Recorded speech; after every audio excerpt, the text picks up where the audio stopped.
হে মাধব, তুমি সকলের হৃদয়ের সঙ্গী, সকলের প্রিয়। তবে বলো, যাকে তুমি ভালোবাসো তার সঙ্গে তুমি কি করো? তোমার ভালোবাসা কিভাবে প্রকাশ পায়?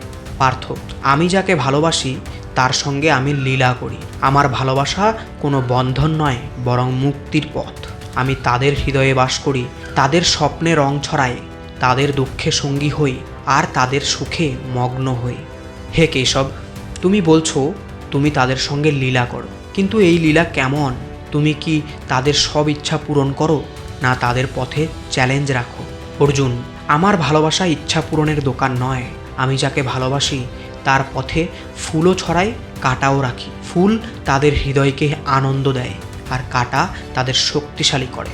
আমি তাদের সঙ্গে নাচি তাদের সুখে, কাঁদি তাদের দুঃখে, আর সব সময় তাদের হাত ধরে আমার কাছে নিয়ে আসি। আমার ভালোবাসা তাদের মুক্তি দেয়, তাদের আমার সঙ্গে এক করে।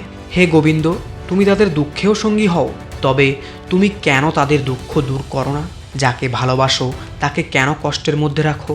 পার্থ: দুঃখ আমার দেওয়া নয়, তা জীবনের নিয়ম। আমি যাকে ভালোবাসি তাকে আমি দুঃখের মধ্যে শক্তি অর্জন করতে শেখাই। আমি তাদের পাশে থাকি, তাদের হৃদয়ে সাহস জাগাই।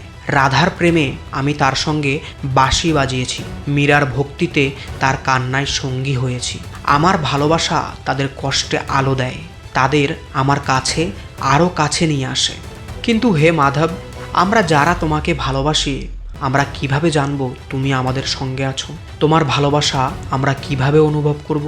অর্জুন: আমার ভালোবাসা তোমার হৃদয়ের শান্তিতে, তোমার ভক্তির আনন্দে, তোমার কর্মের নিষ্ঠায়। যখন তুমি আমাকে ডাকো, আমি তোমার কণ্ঠে প্রতিধ্বনি দিই। যখন তুমি আমার জন্য কাঁদো, আমি তোমার চোখের জলে মিশে থাকি। আমাকে তোমার হৃদয়ে খোঁজো, আমি সেখানেই আছি। আমার ভালোবাসা তোমাকে কখনো পরিত্যাগ করে না। তুমি শুধু আমার দিকে ফিরে তাকাও।